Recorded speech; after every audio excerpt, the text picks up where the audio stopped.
Good morning from Breazeale's Grocery Bluegrass. We're located here at 5109 Liberty Highway, Pendleton, South Carolina. I'm Don Acevedo, your host today, and my co-host, Mr. Mark Stoudemire, with me today. So today is Wednesday, April the 2nd.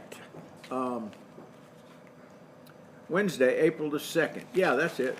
The weather outside is 62 degrees with cloudy skies. The high today is supposed to reach 70 degrees with cloudy skies, all cloudy out there, but they're not calling for any kind of rain. So the low today will be 58 degrees with no chance of rain this afternoon. A cool day in the upstate.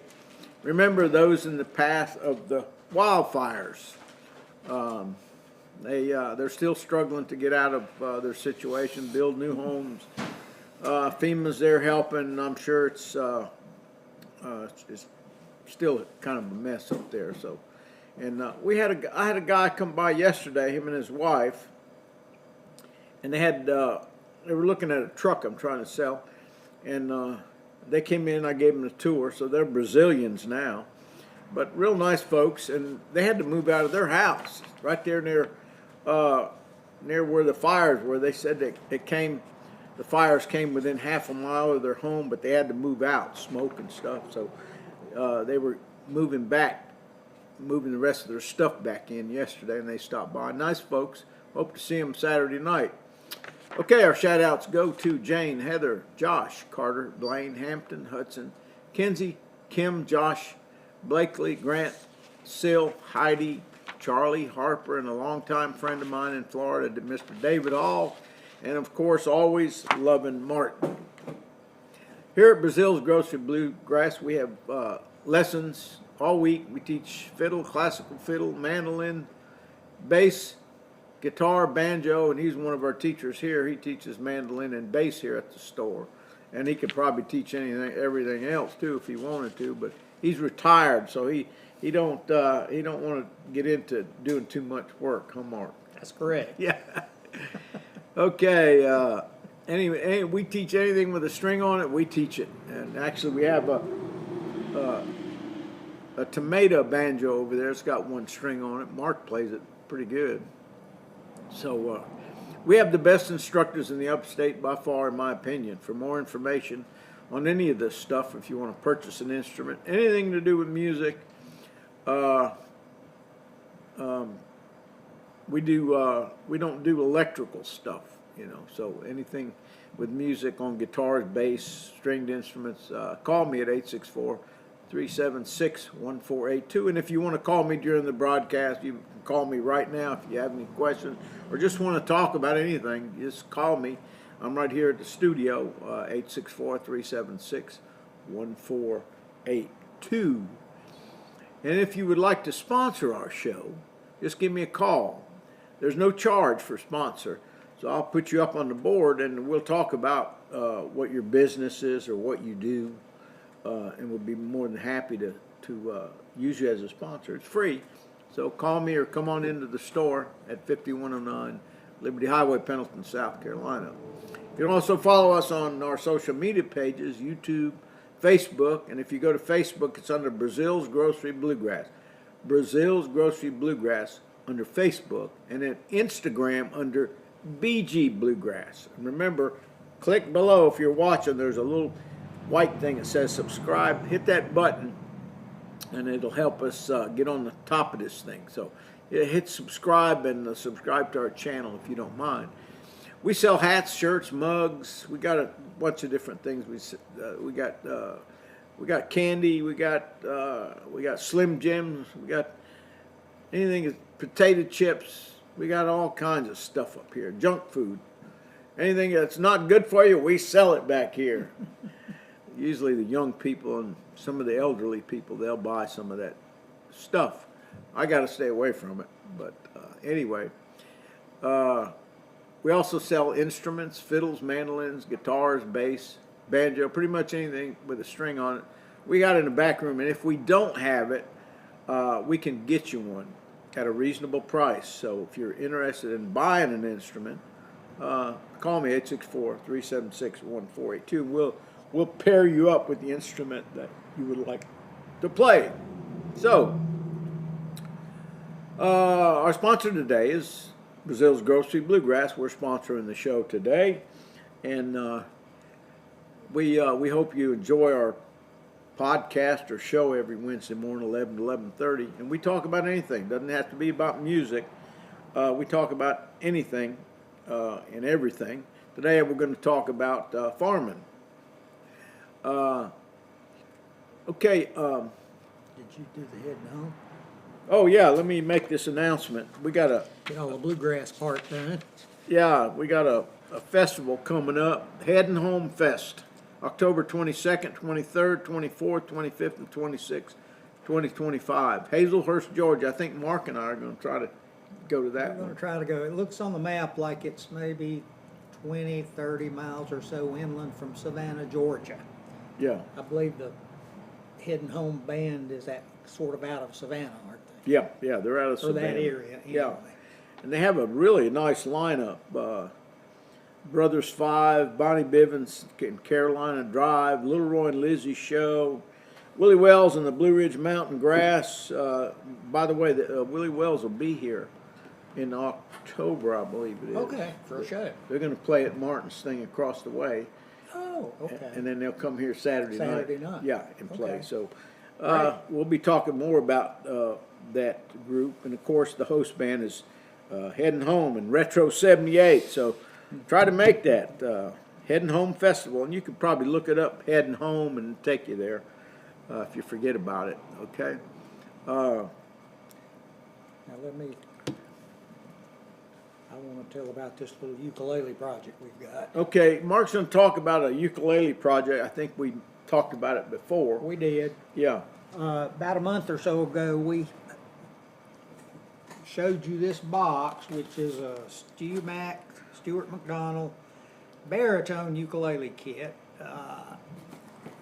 It's all the parts, and we committed that we're going to build this sort of on this show, or at least show you the progress as we build it here in the luthier shop. Obviously, we can't totally build the instrument here in a half hour every morning on this table. Yeah, Don has a yeah. luthier shop back here with everything you need, you know, all the braces and the clamps and everything you need. So I brought this today just to simply tell you that this is the week we're going to plan to start. Okay, Don? Yeah. Okay. We're going to start doing the first project, and we have a book to go by, ukulele kit, step by step, and I'm going to read one paragraph here. The first step is gluing the top and back braces. The back has 3 braces. The number of top braces depends on the model of your ukulele. So here they've actually given us sort of a blueprint of the top, and you can see the lines here. Hopefully you can see the cross braces and all of that. So what we're going to hopefully be able to show you 2 weeks from now, we actually have special guests next week. Yeah. Mr. Ben Hersey and Mr. Alan Noel from the Electric City Big Band, and Ben's got several organizations. He plays in the symphony. They play clarinets and saxophones, and they're going to be here next week to talk about what they do. So I hope you will tune in. They have various ensembles that you can hire to play your wedding gigs or your parties or whatever. Yeah. So anyway, we probably won't show you anything on this next week, but week after next, I hope we can show you the top with the braces glued on and the back with the braces glued on, since that's the first steps. And it looks like, Don, we have to cover about 1, 2, 3 pages in the book to get those 2 steps done. So Yeah. we'll make every effort to do that, and hopefully have something to show you by next time. I showed you the top and the back. I had these laid out. Here are the braces. You know, they're already pre-cut. We just got to locate them in the right place on the tops and back, and then get them glued in and clamped and glued permanently. So Cool. that's be our project for, hopefully we can maybe show you something on that at least 2 or 3 weeks from now. Yeah. Good. Okay, Yeah. now I'm going to turn it over to Don, because things are starting to grow, and Don has a farm, and his wife Jane has some animals, and they raise hay and Yeah. for their own animals, and so he's going to talk a little bit about farming this morning. Okay, thank you, Mark. Okay, so let me put this up. Yeah, we're getting ready for the farming season. We start getting the equipment ready. I've got a baler that's down. We got to replace the bearing in it, so we'll be working on that hopefully by the end of the week. We'll try to get that bearing put back in, and then we grease all the equipment, make sure the tractor's oil is up to par, and we get them all ready for the season. May I ask you a question? Yeah. My oldest daughter says a farmer spends most of his time working on his equipment. Is that true? That's true. His or her equipment. Yeah. I'll say. Yeah, that's so true. Yeah, you always have something break down, but my wife bought a new tractor several years ago, so that's kind of maintenance free for now. Okay. She bought a real nice John Deere tractor, air conditioned cab, and radio, so it's got music, and it's pretty comfortable. And the seat has these weird springs in it that are soft springs, so when you hit a bump, the seat just real soft. It doesn't jar you, so it's a very comfortable tractor. Doesn't injure your back like they say 18-wheeler trucks and stuff do. Yeah. So, yeah, she bought that several years ago, and we use that one to pick up hay, and we also use it to pull plows if we need to, so on and so forth. And I bought a tractor for Martin years back, John Deere. I think it's a 6320, something like that, or 5320. Nice tractor, and bought it for him, and he used it for many years. And it's an older tractor, but it's in good shape, and that's what I use to pull the baler with. Okay. And we have another tractor. It's a Kubota tractor, and that we hook the rakes to that. You know, the rakes are probably 9 foot wide, and if you don't know what a hay rake is, it's got these little things like little needles. Big wheels. Yeah, little fingers. And what it does is it picks up the hay and rolls it into the device is kind of on an angle like this to the tractor. When you go along like that, it throws all the hay into a pile. And she comes around and comes down the other side, and it throws it in the pile. It'll make a pile about 2.5, 3 feet tall. So you have a bunch of rows, and prior to that, you have to let the hay sit for 2 days after you cut it, because it's still moist, and you got to let it dry out. What kind of plant do you make hay out of? We got two different. We got regular fescue, the field, and then we got another field that's got some coastal in it. It's grass. That's grasses. Yeah, but it's a coastal hay, and horse people like coastal hay. It's a better hay, and I use about half that field. I square bale it. Okay. Square bales, 2.5 feet long, and I go through there and square bale it with a machine. You got to go real slow. Mm-hmm. So it picks up the hay and it puts it into the hopper, packs it, and it wraps it. Right. So and then it shoots it out the back. And you know, before for years we would have to take a trailer. It took about 4 guys. Martin used to get somebody to drive the truck. We had a guy on the trailer and a guy on the ground, and two guys on the ground. They would go along with that truck and trailer. A couple of guys would throw it up, and the guy on the trailer would start stacking it. And that big old stack of hay. Well, it was a lot of labor. Mm-hmm. So Martin bought what they call an accumulator. An accumulator is a device that I hook up to the skid steer, and I can pick up 12 bales at a time. I just go through there. It goes in these little channels, and I pick up 12 bales, and I hit a button, and these big teeth go, and they grab it, and then I pick it up and put it on the trailer, release it, go get some more. So what used to be a 4-man job now is a 1-man job. So I do that, and I bring the trailer down there, and we stack it on the trailer, and then I take the trailer up to the barn, and then we unload the square bales in the barn. And the square bales are popular because we don't use square bales for the animals. We use round bales. So I sell those square bales. And usually when I stack it up in the barn, I've already got it sold. People call. That's just what I was about to ask. I have another friend who makes hay, and his whole crop is already sold to someone every Yeah, year. yeah. Same folks buy it every year. Yeah. So do you sort of have that set up? Yeah. They know that No, we're or they baling. don't need to give you a call for hay because you've already sold Yeah, it all. yeah. Is that right? Pretty much, yeah. And we might keep a couple of bales to give to the sheep. Anyway, bales it's interesting because when you cut the strings loose, they come in sections like this. You can pull off a section, another section. Right. Yeah. So Most of us who've planted grass yeah. have seen that on the square or Yeah. the rectangular, whichever Yeah. those are. Yeah. So that's what we do at the farm, and then she'll rake it, and then I'll come behind her and bale it with the big round baler. The round baler, I have a device in the tractor. It's got a green and a red, and it's got needles.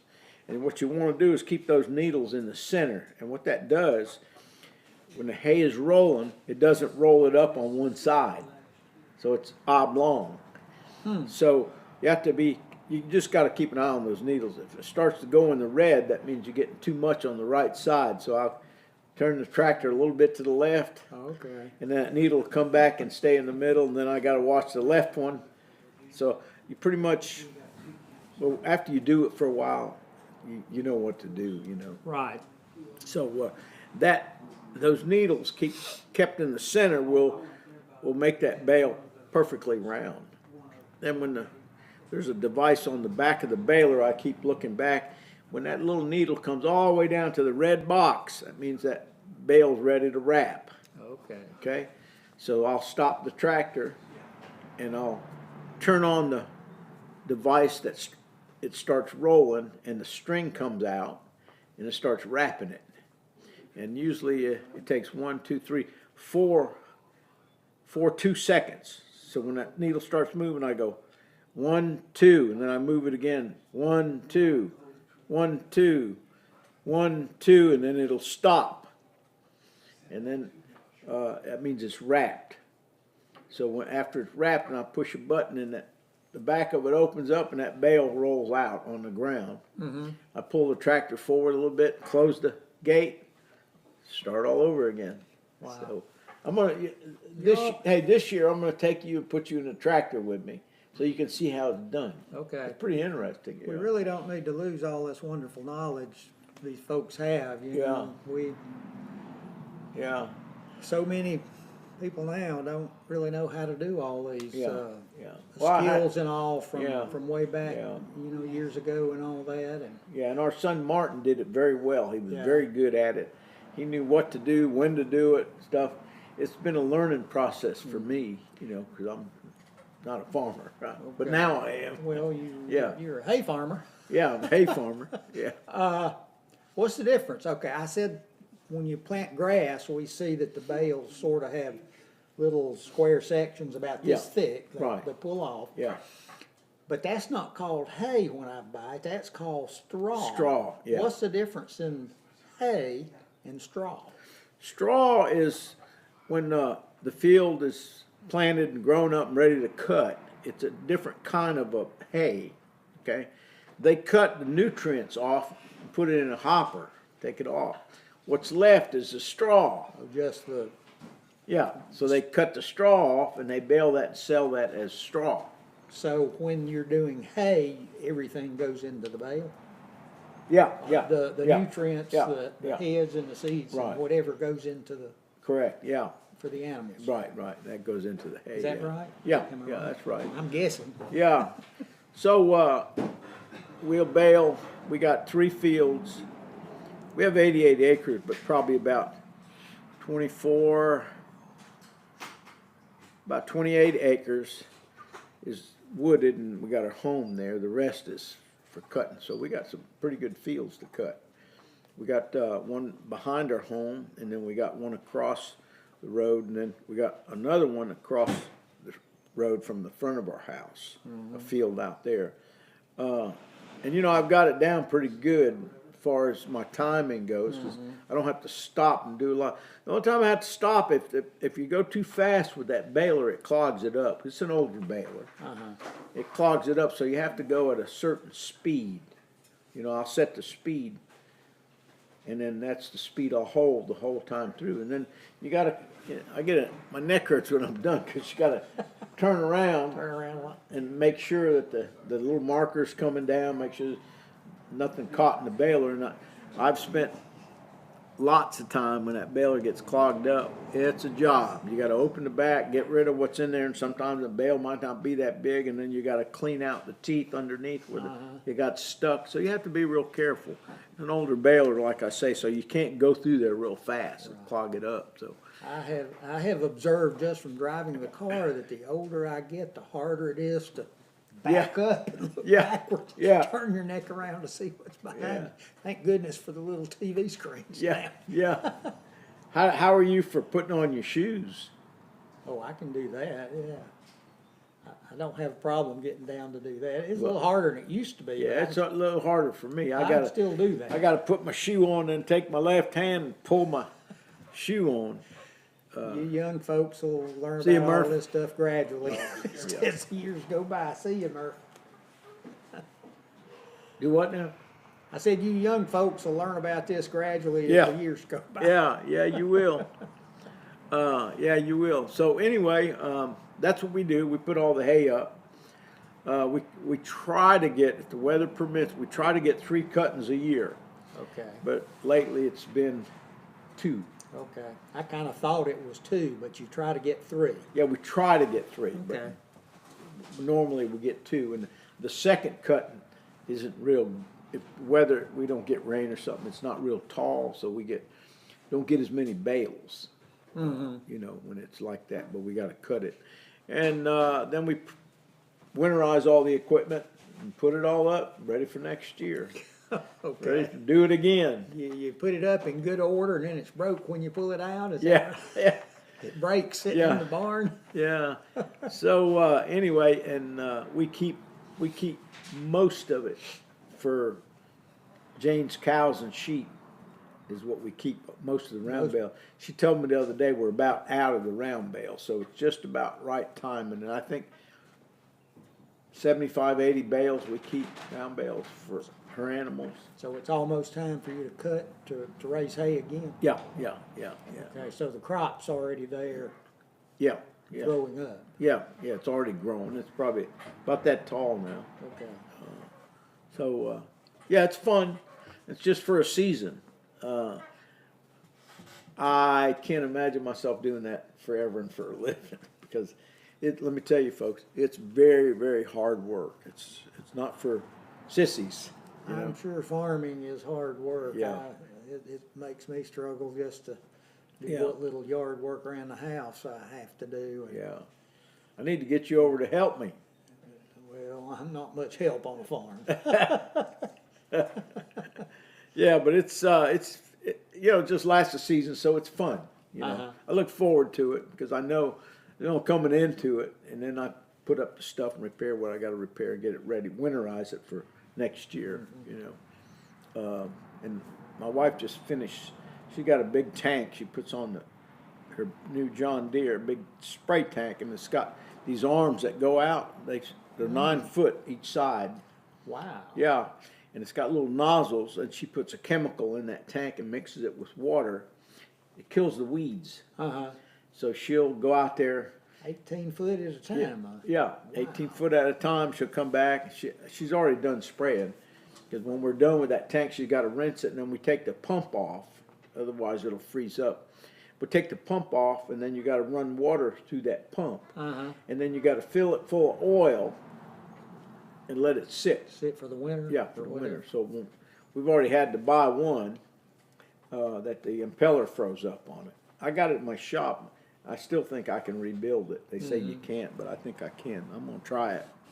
Okay. She had to buy a new one. They're about $275 a pump, you know. So, farming's expensive, not cheap. And really, we don't sell any of our products. The only thing we sell is the square bales. Square bales, right. And I might get 78, 75, 80 bales, a square bale, and we sell them for $5 a bale, something like that. So that's not a lot of money. That doesn't even, few yeah, hundred. yeah, it doesn't even cover the fuel costs to run all this equipment, you know. But it's fun, and it's something my son loved to do, so we'll continue to do it forever until I can't do it anymore. Sounds great. Yeah. Sounds fantastic. Okay, how's our time? We're down to We got 3 minutes, 3 she says. minutes. So, Okay. where's your hat, man? You don't look the same. Yeah. Okay, so we enjoyed having you watch our show today. Again, if you want to call in, you can call me at any time, 864-376-1482. And we were talking about, I did a tour of the jail last night, county jail here, and we're talking about that. So I'm going to get the sheriff to come in here and talk about it. I think that'd be great. Yeah, and they're also building a new jail. And we saw Okay. pictures of the new jail. Let me tell you, it looks like the Hilton. Okay. And they got facilities for everybody, mentally people, drug people, you know, they got Okay. certain places for them to go, which is so good. And it's going to accommodate each wing. It's got 4 wings, 2 stories, accommodate 1,000 inmates, you know, which is pretty good. You know, they've needed this for years and years and years. And then, Sound like a Maxwell House percolator over there. and you know what else? He showed us the old lockdown cells. Man, that was spooky. They had the doors open. They're contributed. One of them's going to go to a museum, and the other one's going to somewhere up in North Carolina, to the old jail cells. And they're made out of steel, 4-foot steel on the bottom. 4-foot concrete on the bottom and steel walls. They look like they're real shiny. Yeah. And you can see all these bumps and dents, big dents. I said, where'd that come from? It says inmates, they run their heads into it, elbows, they get themselves all cut up just trying to get out. Well, I saw those 2 cells. They were so cool. Had the old-timey doors, you know. Oh, yeah. Yeah. Like And, Andy at Mayberry, huh? Yeah. The Mayberry jail. Well, they didn't have any windows or anything. These were lockdown cells. If you were real bad, that's where you go. Did they have, were the doors, the barred doors like, No, solid doors? solid door, the whole okay, not like cubicle Mayberry. solid. Yeah, no windows, nothing. So that's where you go if you're a bad boy or girl. They put you in that tank in there. It was I'm gonna let the sheriff talk about it, but it was think an that's pretty interesting tour. You need to advertise that 2 or 3 weeks, set it up, get him Yeah. lined up, and advertise 2 or 3 weeks in advance, so everybody out there knows what's coming, and Yeah. be sure to try to tune in that day or watch it afterwards, Good idea, because Mark. that'll be a great show. Yeah. Okay, well, I think we're out of time. So thank you for watching the show today. Remember, Hope you enjoyed it. Ben Hersey and Alan Noel next week to play Next week. clarinets. Play Stay clarinets tuned next for week. you and talk about what they do with the clarinets and the orchestras and the big bands and all of that. Yeah, and saxophone. Alan Knoll, well, actually Ben lives next door here, and Alan Knoll's a longtime friend of ours. So come back next week. We'll see you. Bye. Bye.